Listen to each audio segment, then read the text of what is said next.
So hi, today I'm with Will Rainey, who is a writer and speaker focused on helping parents teach their kids about money. I read your book, Grandpa's Fortune Fables. I actually read it myself and learned so much for myself about it. I haven't even got around to reading it to my kids yet, but I was really struck by some of those timeless principles about money that you talk about in there, like saving, investing, greed, impatience, gambling. So I just wanted to start off by asking you about these timeless concepts. And what are some of these timeless concepts? Can you talk us a bit about that? Yeah, no, certainly. So when I was my background is I worked in financial services. So I worked with big people who knew lots and lots about money and were advising companies and people about money. But what I realized is that some people, even though they knew about money, weren't actually looking after their money themselves. And so when I was writing the book, I wanted it to be not about knowledge as such. Whilst I talk about different money topics, it was a lot about actions that we take with our money. So one of the top timeless topics that I talk about a lot in the book is about sort of learning to save from a young age.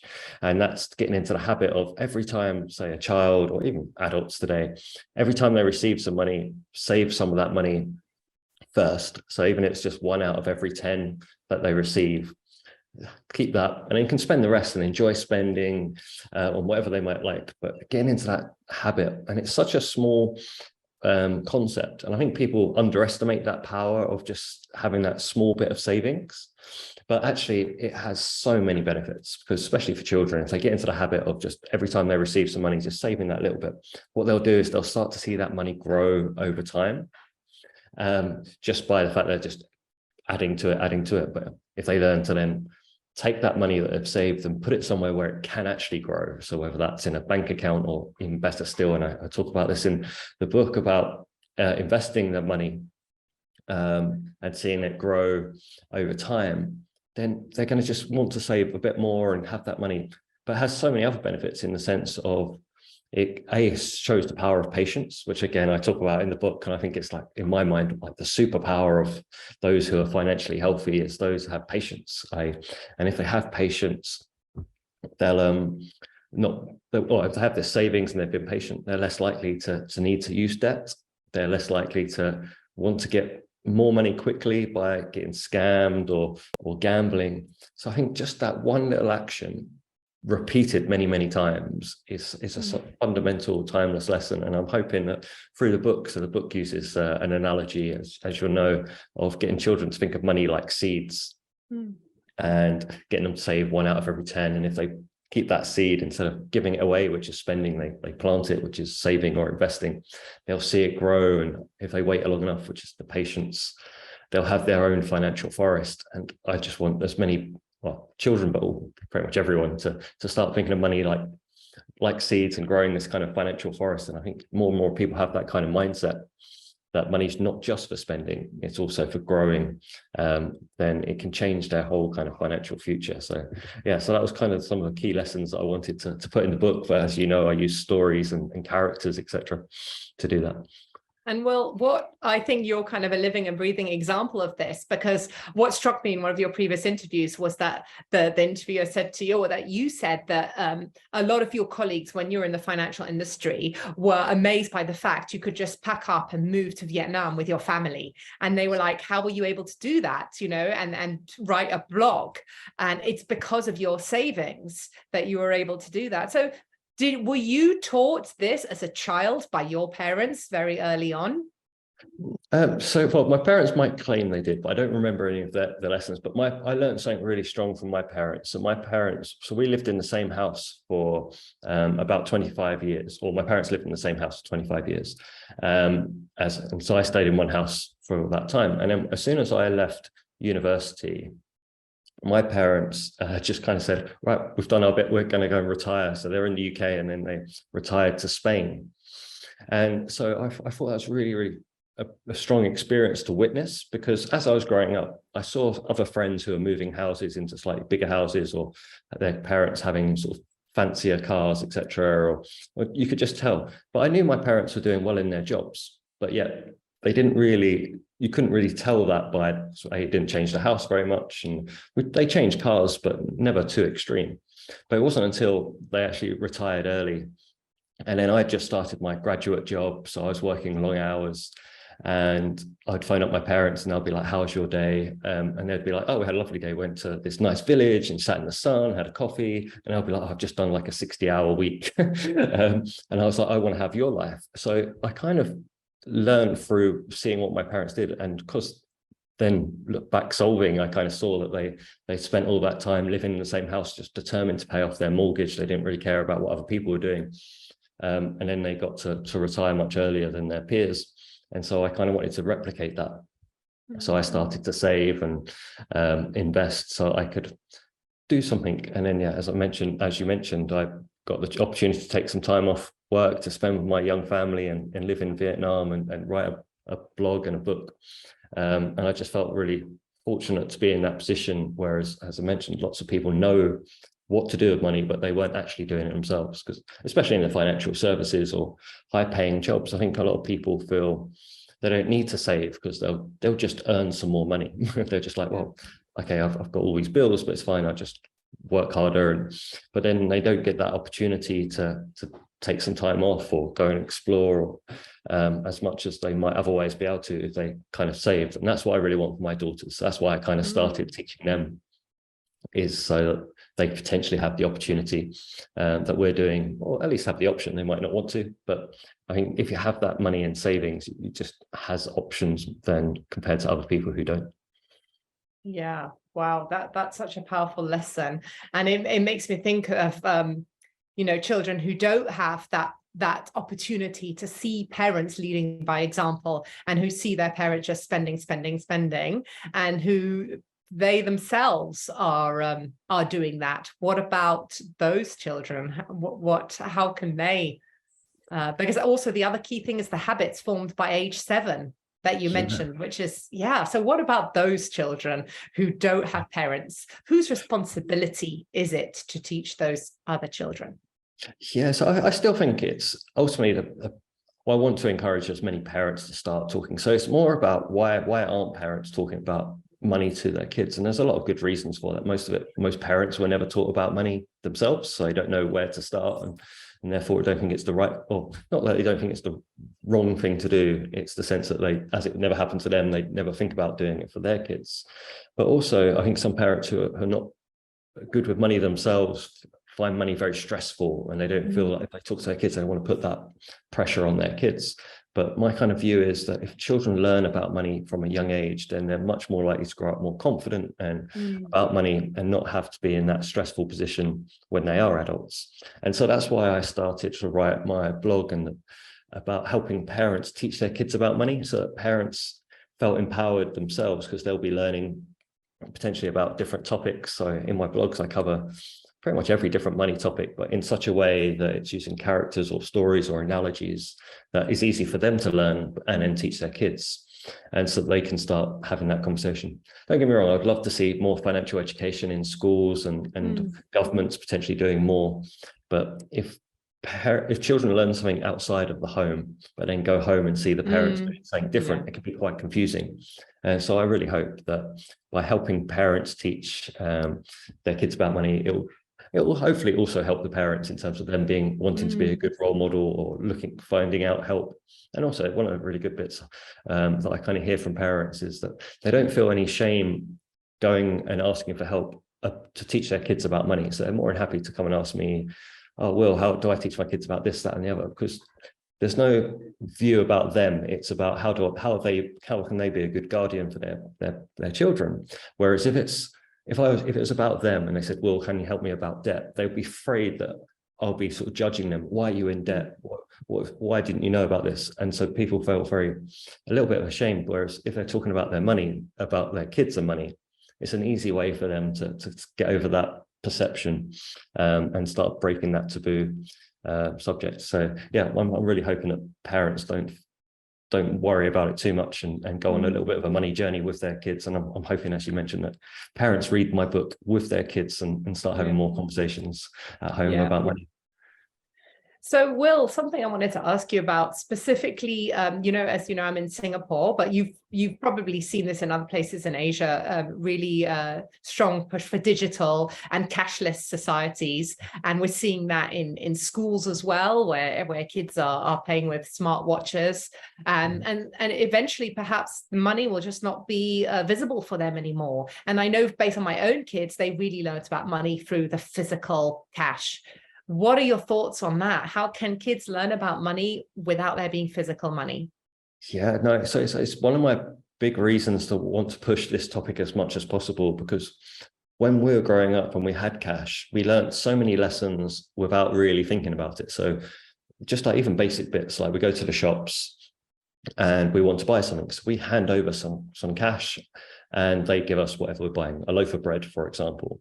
And they can see, you can tell that's a transaction. You give some money and you get back. Whereas that simple concept is not visible for many young children today, because you go to a shop and your mum or dad sort of taps a card or a watch or a phone and suddenly they get this loaf of bread given to them. They don't know that a transaction, because they can't see anything being given away. They only see something receiving.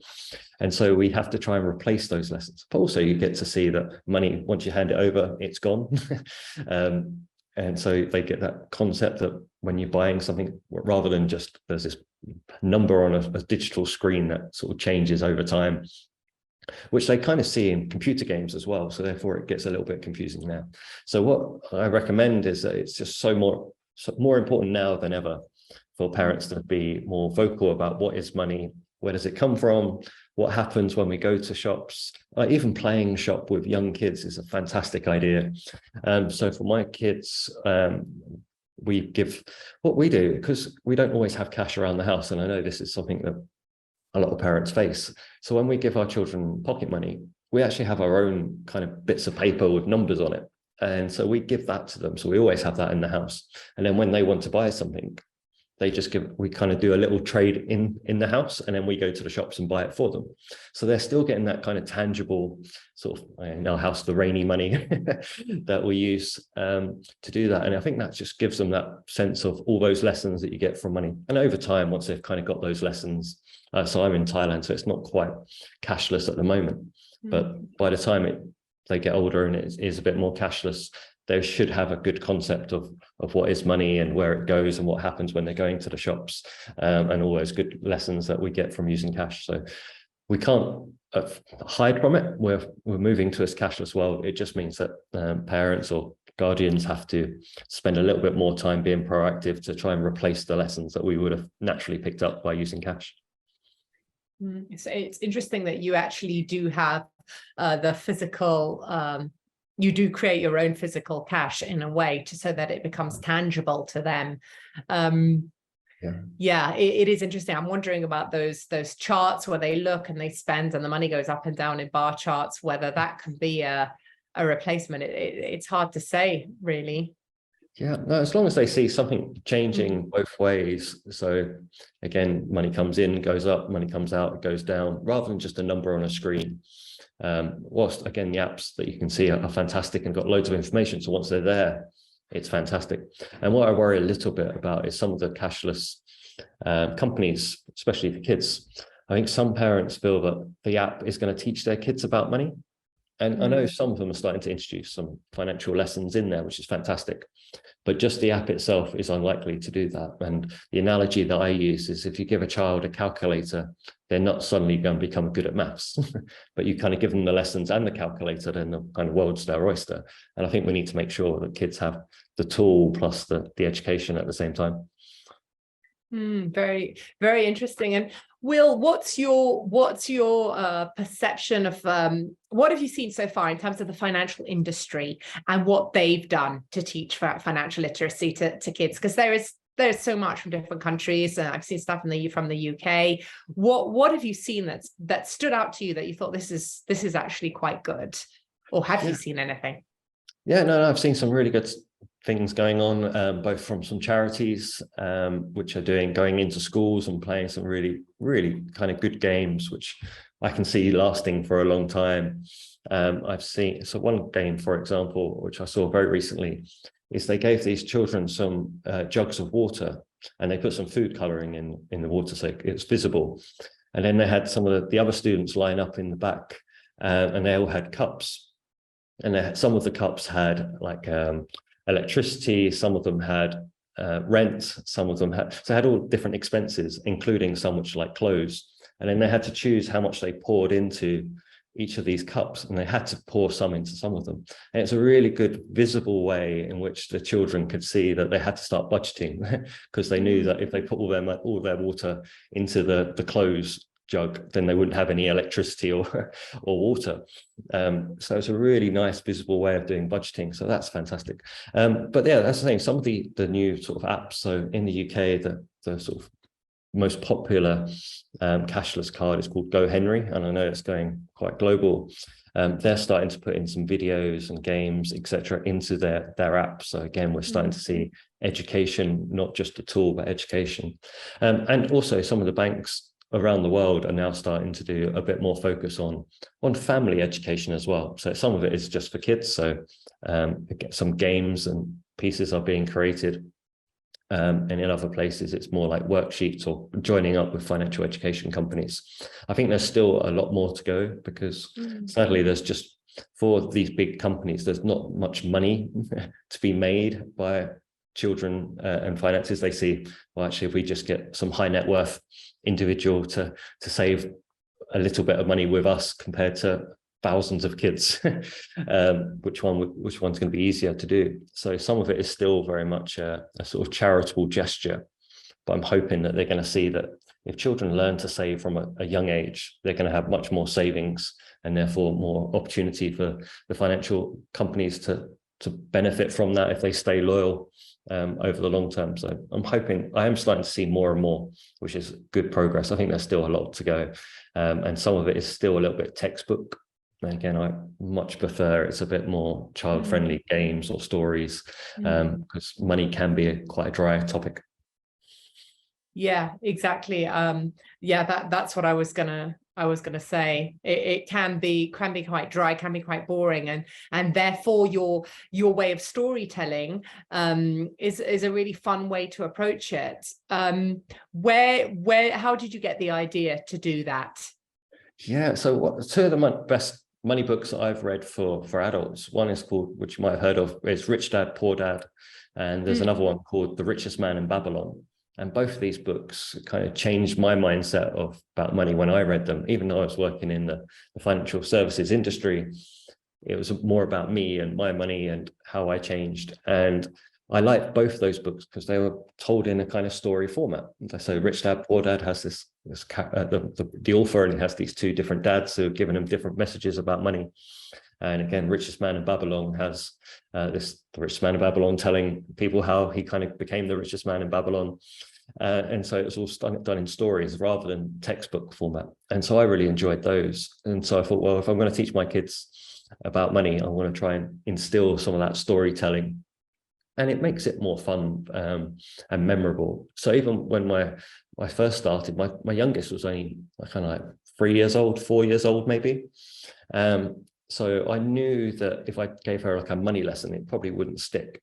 But if I sort of told her a story, then hopefully the story will stick. And then as she kind of gets older, she can then link that to money. And that's why the book's called Fortune Fables. And I kind of think back to the Aesop's fables, where as kids, you kind of might hear the nice story and you remember the story. You might not fully appreciate the whole moral behind it.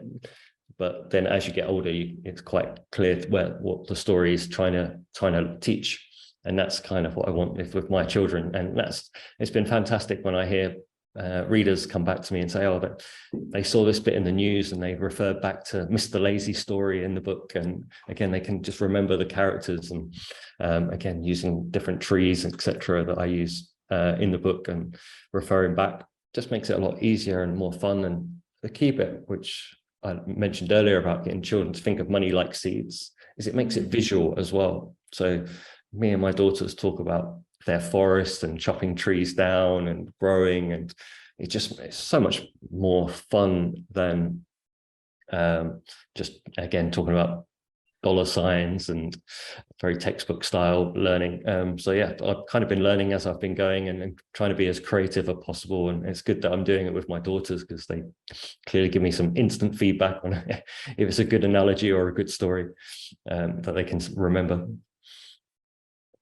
Something else I wanted to ask you, Will, that I've been in terms of the financial literacy literature. So apart from the creative, imaginative ones, which are quite few, the rest, there's a lot of financial literacy books, mainly aimed at adults. And I've been reading a few of them, and I find a lot of them are written from a UK or US standpoint. And there are some bits that are not so they're not so translatable, like types of accounts you should open, and you know, so what are your thoughts on the importance of localization in terms of these of teaching financial literacy? Yeah, no, so for children, I don't think there's too much that needs to be done for children. That's been the good thing about what I've been doing. I've been able to talk to schools and companies around the world because the kind of core principles are universal. Now, clearly, there's going to be different countries that are so.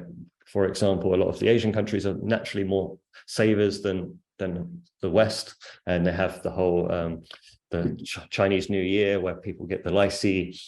And so that generally gets saved more often than not. So you have those kind of different starting points, but actually the actual concepts are very, very universal. Then it's just about how do you apply some of those concepts as in terms of how do you actually practically do those. And again, those have to be very localized because say in the UK, you have some children's accounts which give you tax savings, and in other countries, you can't open an investment account in a child's name, for example. So you have to think about what's the best way of implementing. But I think it's so much more important about, right, what actions do I want to take? And they're kind of universal. And if parents can help their kids take that, and then it just takes a little bit of time to then say, right, how do I implement that? Whereas a lot of people, and this is one of the drawbacks of some of the financial services industry, when people go to seek help as adults, right, what should I do with my money? There's a little bit of conflict or a bit of confusion because they're trying to do two things at once. They're trying to sort the actions out as well as trying to sort out how you actually do that. And sometimes they get more money if you take this action rather than that action. So there's a little bit of conflict. So it's really good that if children grow up, right, this is what I want to do, I just need to find the best way of doing that, rather than someone trying to coax me into a way of doing something that's potentially more beneficial to them than it is to the actual person. But yeah, no, localization, I think, is an important part, but for kids, very much minimal in my mind. Nice. I just I was thinking about older, actually. I just felt that there might be a gap there for because I know particularly, like example, Singapore have got this CPF, which is a kind of like a forced saving, and a lot of people, apparently even adults, don't really understand it. So I was thinking there's probably an opportunity there to creatively communicate these things. Yeah, well, that's a really good point, because as I mentioned, some countries have different views. So actually Singapore is a little bit more of a mothering state in terms of they do a lot of with the CPF, not just for retirement, but kind of buying the first house. You've got all of that, but it's about understanding, right, what is that benefit and how is it helping me, and what else do I need to do to supplement that? And I think that kind of knowledge is really, really powerful. But again, it's making sure you have those actions, and right, I want to save, right, where should I save? Should I put more money into the CPF, or should I set up a separate account to sort of enhance that? Am I aware that money is going into the CPF in Singapore? Because a lot of people might not even know that they've got some money in there already, or it's the benefits of doing that. So there are some of those localizations, but again, probably more so for sort of later teens, young adults, than for children. I just suppose that financial literacy education needs to start young and then continue through life, really. 100%. Yeah, no, it's one of these bits. Even like the book that I've written, I don't ever expect that a child will read this book once and will suddenly just change everything and they'll be set for the rest of life. I hope so, but I think it's got to be. Life just throws so much at us all the time, and we have to be reminded. So those books that I mentioned that I like, so Richest Man in Babylon, Rich Dad, I still read them every now and then, myself a little sort of top up and a sort of motivational boost to make sure I'm doing the right things, because in the world there's so much money getting spent from companies trying to get us to spend our money. So the world is set up for us not to save. Companies don't want us to save. They want us to spend, and they want us to spend now. And so it's a challenge. So true. We've got to constantly remind ourselves of, right, what are we doing? Why are we doing it? And if we don't, we can easily get sucked into the keeping up the Joneses and buy now because it's going to be gone tomorrow type of mindset, which is so true. We all fall into.